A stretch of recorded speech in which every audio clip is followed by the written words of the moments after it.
کیا غم گسار آواز تھی، کیا مہربان وجود تھا، کیا وہم و گمان سے پہرے کا معجزہ تھا۔ فیصل تھا وہ جو ثریا کے ساتھ اندر کمرے میں بیٹھا باتیں کر رہا تھا، اور اس کی آواز تھی جس کو سچ ماننے پر وہ تیار ہی نہیں تھی، اور اب دروازے کے بیچوں بیچ کھڑی اسے ہونکوں کی طرح دیکھتی، وہ جیسے اسی کالج گراؤنڈ میں آن کھڑی ہوئی تھی جہاں وہ دونوں روز ملتے تھے، اور اس کے آنے پر وہ روز اسی طرح کھڑا ہوتا تھا جس طرح اس وقت کھڑا ہو گیا تھا۔ السلام علیکم۔ مومنہ کو اچانک یاد آیا یہ فیصل کی بجائے اسے کہنا چاہیے تھا۔ باہر سے وہ اندر آئی تھی۔ وعلیکم السلام، مدھم آواز میں اس پر نظریں جمائے وہ بولی تھی۔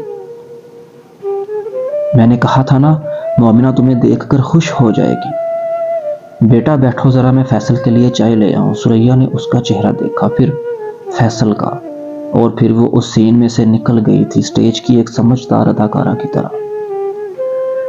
وہ دونوں ایک دوسرے کو خاموشی کے عالم میں اور بے وقوفی کی کیفیت میں دیکھتے رہے، جذباتی ہوئے بغیر، پرانے دوستوں کی طرح جو لفظوں سے زیادہ خاموشی کو پڑھتے ہیں اور لفظوں کے درمیان آنے والے خاموشی کے وقتوں کا انتظار کرتے ہیں، کیونکہ جو ان میں کہا جاتا ہے وہ لفظوں میں کہنے کی ہمت نہیں ہوتی۔ اقصیٰ سے پتہ چلا مجھے جہانگیر کے بارے میں، اتفاقاً بات ہوئی تو بڑا افسوس ہوا مجھے۔ میں تو سمجھتا تھا وہ ٹھیک ہو رہا تھا، فیصل بالآخر بولا تھا، ٹراؤزر کی جیبوں میں ہاتھ ڈالے، نظریں اس پر جمائے۔ ہاں، ہم بھی یہی سمجھ رہے تھے۔ بیٹھو۔ مومنہ کو یقین نہیں آیا وہ اس سے جذباتی ہوئے بغیر کیسے بات کر پا رہی تھی۔ وہ واپس مڑ کر اسی کرسی پر بیٹھ گیا تھا جہاں پہلے بیٹھا ہوا تھا۔ وہ آگے بڑھ کر اس کرسی پر بیٹھ گئی تھی جہاں ثریا بیٹھی ہوئی تھی۔ خاموشی کا ایک اور لمبا وقفہ آیا، پھر اس نے کہا، مجھے یقین نہیں تھا تم آؤ گے۔ اتنا کمزور تعلق تو نہیں تھا ہمارا کہ دکھ سکھ میں بھی نہ مل پاتے، اس نے بغیر تامل کیے کہا تھا۔ مومنہ نے سر جھکا لیا۔ اس کی آواز کی ملاوٹ اسے توڑنے لگی تھی، ہمیشہ کی طرح، اور مہربانی اسے پگھلانے لگی تھی۔ اس کا دل چاہا تھا وہ اس کے وجود میں چھپ جائے، ہمیشہ ہمیشہ کے لیے۔ بہت بدل گئی ہو تم، 4 سال بعد دیکھ رہا ہوں تمہیں۔ وہ پتہ نہیں کیا پڑ رہا تھا اس کے چہرے پر، آنکھیں تو اس نے جھکا لی تھی۔ ہاں، بہت بدل گئی ہوں، کیونکہ زندگی بدل گئی ہے۔ تم سناؤ۔ مومنہ نے ہنسنے کی کوشش کی، پھر ترک کر دی۔ اسے یاد آیا تھا وہ اس کا چہرہ پڑھ لیتا تھا، اس کے ماسک کے پیچھے بھی جو دکھتا تھا وہ بھی۔ امریکہ سے آ گیا ہوں میں، ڈگری مکمل ہو گئی ہے، اب یہاں بابا کے ساتھ ان کی فیکٹری سنبھالنا شروع کی ہے۔ اور تم، آنٹی نے بتایا ہے تم ایکٹنگ چھوڑ رہی ہو۔ وہ اس کی باتیں سنتے ہوئے آخری جملے پر چونکی تھی، اور اس سے پہلے کہ وہ کچھ کہہ پاتی ایک ٹرے میں چائے کے کپ رکھے ثریا اندر آئی تھی۔ ہاں بیٹا، پہلے تو جہانگیر کی وجہ سے مجبوری تھی، لیکن اب تو کوئی مجبوری نہیں ہے، اب اسے اپنے گھر کا کریں گے اور کام ختم۔ تم چائے پیو۔ ثریا نے اسے کچھ کہنے نہیں دیا تھا، فیصل کی بات کا جواب خود ہی دے دیا تھا، اور ساتھ چائے کا کپ بھی اس کے ہاتھ میں تھما دیا تھا۔ مومنہ الجھی نظروں سے ماں کا چہرہ دیکھتی رہی، پتہ نہیں وہ کیا تھا جو وہ چھپانا چاہ رہی تھی، اور کیا تھا جو وہ اسے جتا رہی تھی۔ وہ پہلی بار ان کے گھر آیا تھا، مگر وہ غائبانہ طور پر اس گھر میں کئی سالوں سے موجود تھا، اور مومنہ اور فیصل کے تعلق کی نوعیت بھی اس گھر کے سب لوگوں کو پتہ تھی۔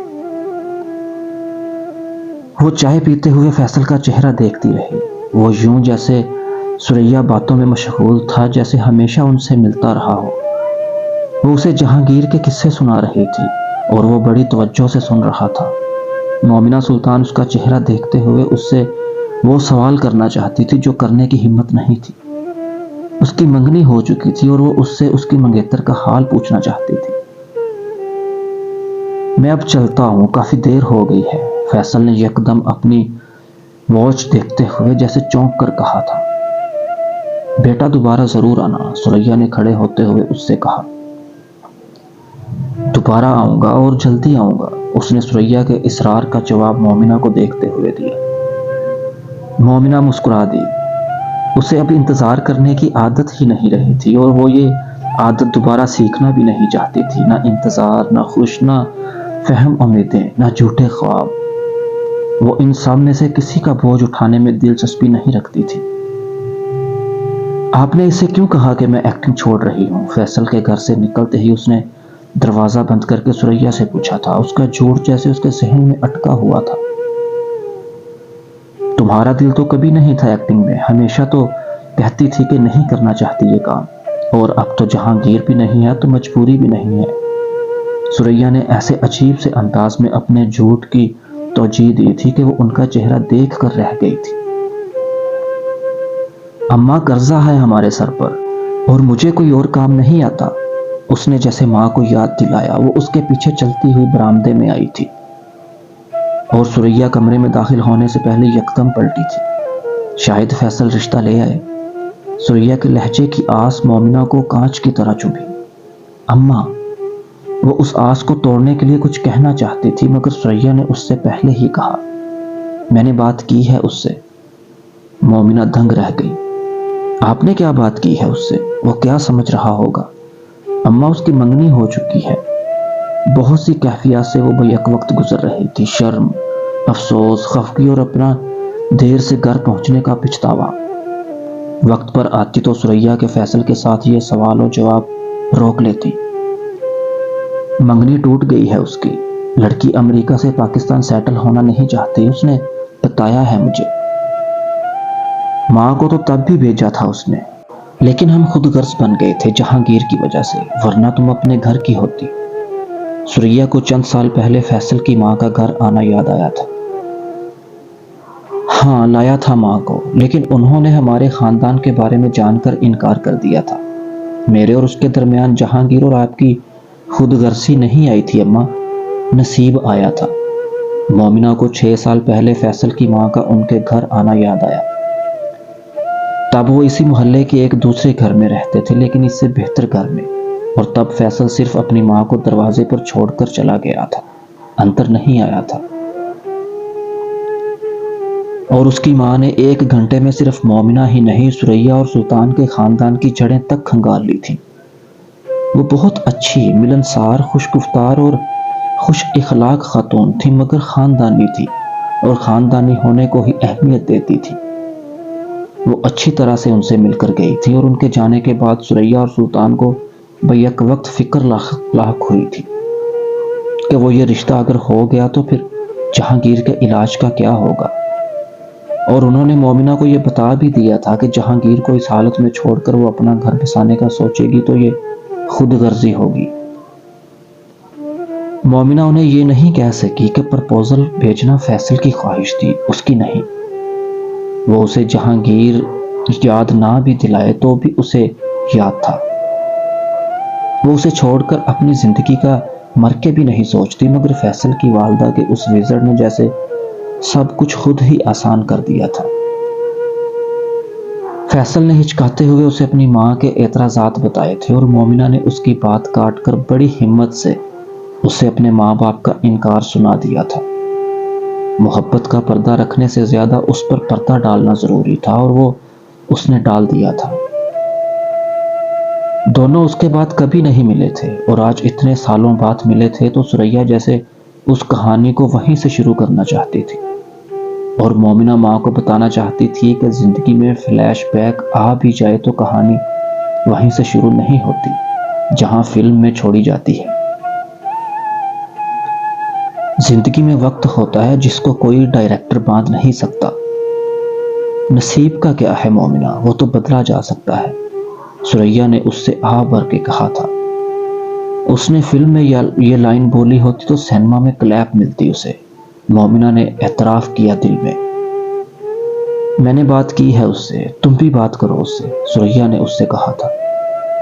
نہیں اماں، میں بات نہیں کروں گی اس سے، آپ کو بھی نہیں کرنی چاہیے تھی، وہ تجھ سے محبت کرتا ہے، محبت میں تو انا نہیں ہوتی، ثریا نے اس سے کہا تھا۔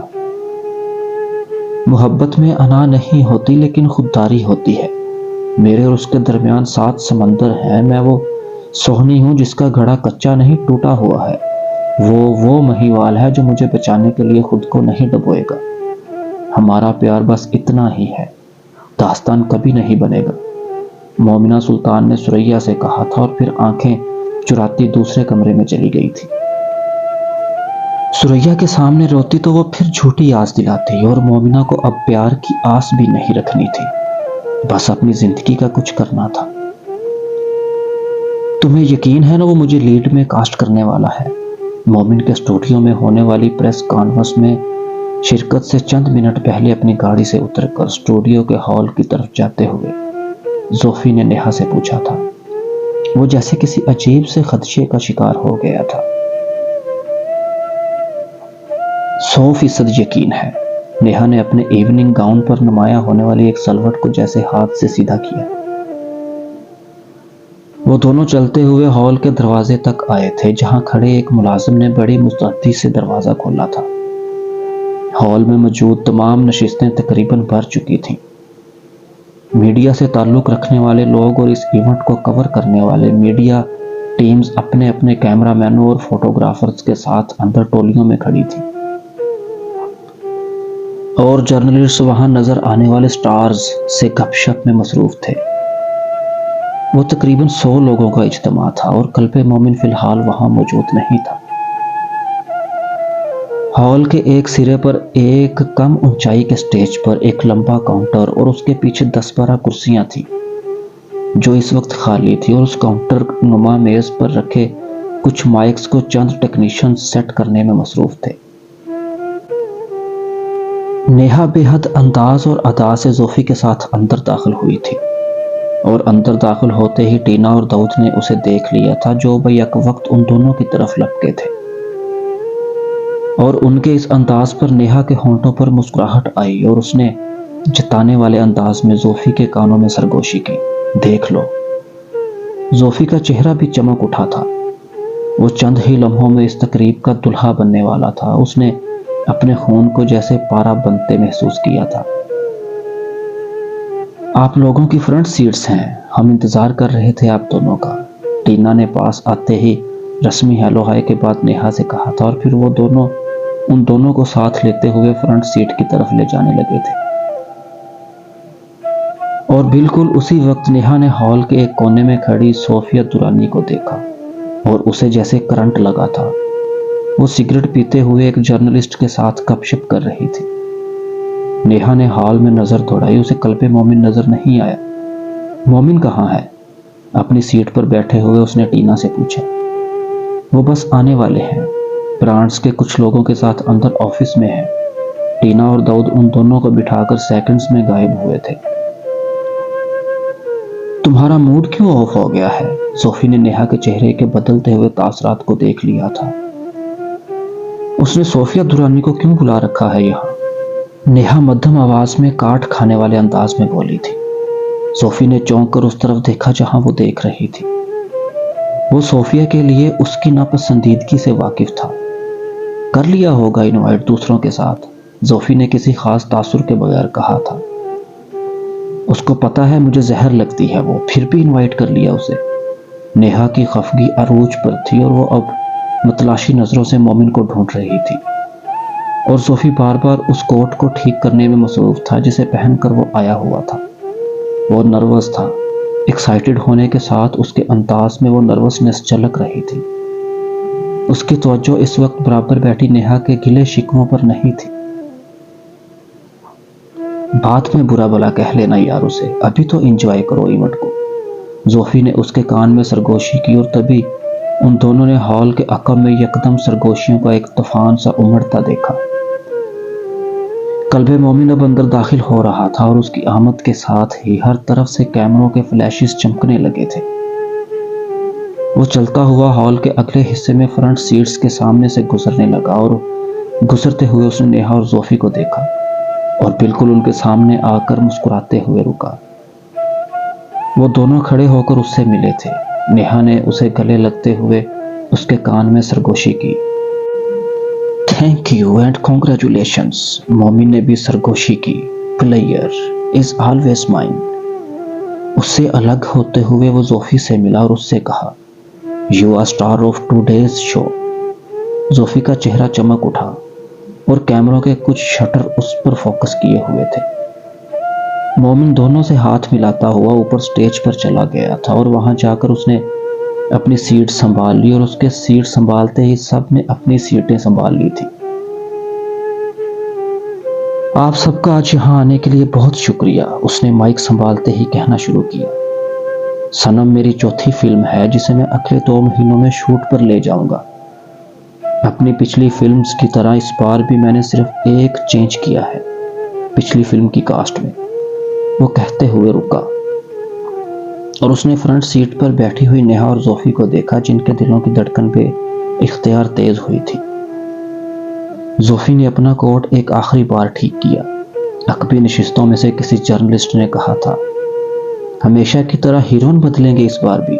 مومن نے اس جملے پر مسکرایا اور اس نے کہا، نہیں، وارڈروب ڈیزائنر۔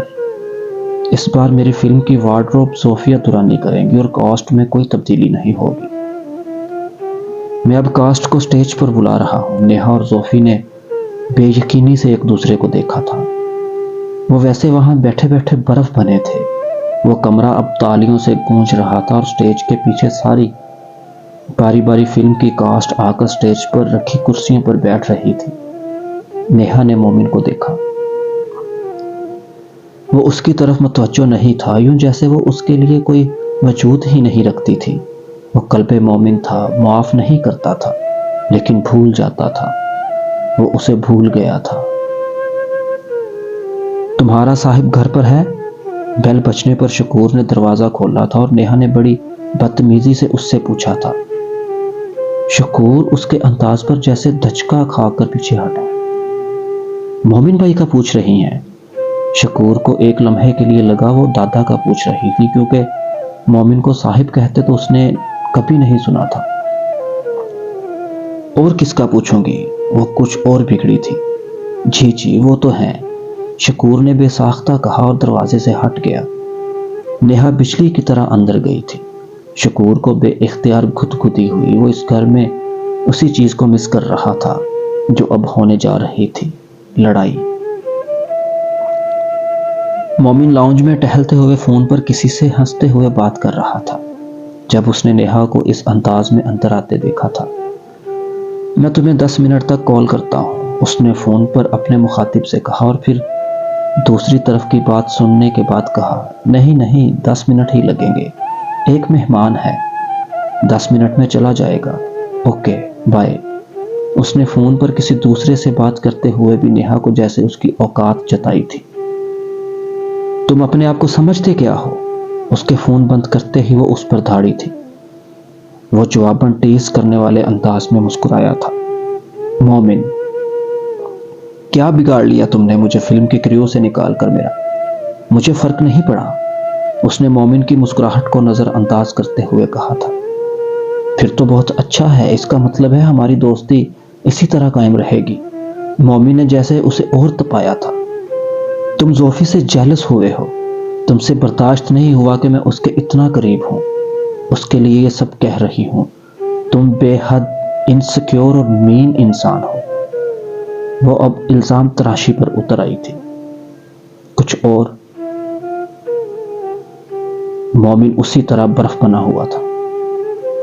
بڑا غرور ہے نا تمہیں اپنے آپ پر، میں تمہارے زوال میں تمہیں دیکھنے آؤں گی، اس نے تلخی سے کہا۔ مومن ہنسا۔ بڑے لمبے انتظار کے بعد ملاقات ہوگی پھر تو، میں کوشش کروں کہ اتنا لمبا انتظار نہ کرنا پڑے۔ نیہا نے اسے پتہ نہیں کیا جتایا تھا۔ اپنے ہاتھ کی انگلی سے اس نے انگوٹھی نکالی اور اسے پوری قوت سے اس کے سینے پر دے مارا۔ بے اختیار پیچھے ہٹا مومن۔ انگوٹھی فرش کی ٹائلز پر گری، اچھلی، پھر گری اور پھر چکر کاٹنے لگی۔ مومن نے باہر جاتی ہوئی نیہا کو دیکھا جس کا وجود بھی اس وقت اسی طرح بھنور بنا ہوا تھا، مگر اس سے یہ اندازہ نہیں تھا کہ وہ بھنور قلب مومن کے لیے گرداب بننے کے لیے تیار ہو رہا تھا۔ کہانی پہاڑوں پر رات کے ایک خوبصورت سین سے شروع ہوتی ہے۔ چاندنی رات ہے، درخت ٹھنڈی ہوا میں جھوم رہے ہیں اور مومن نے اختر کو سکرین پلے کی نریشن کے درمیان ٹوکا تھا۔ عباس نے 6 بجے آنے کو کہا تھا اور اب 6:30 ہو چکے ہیں۔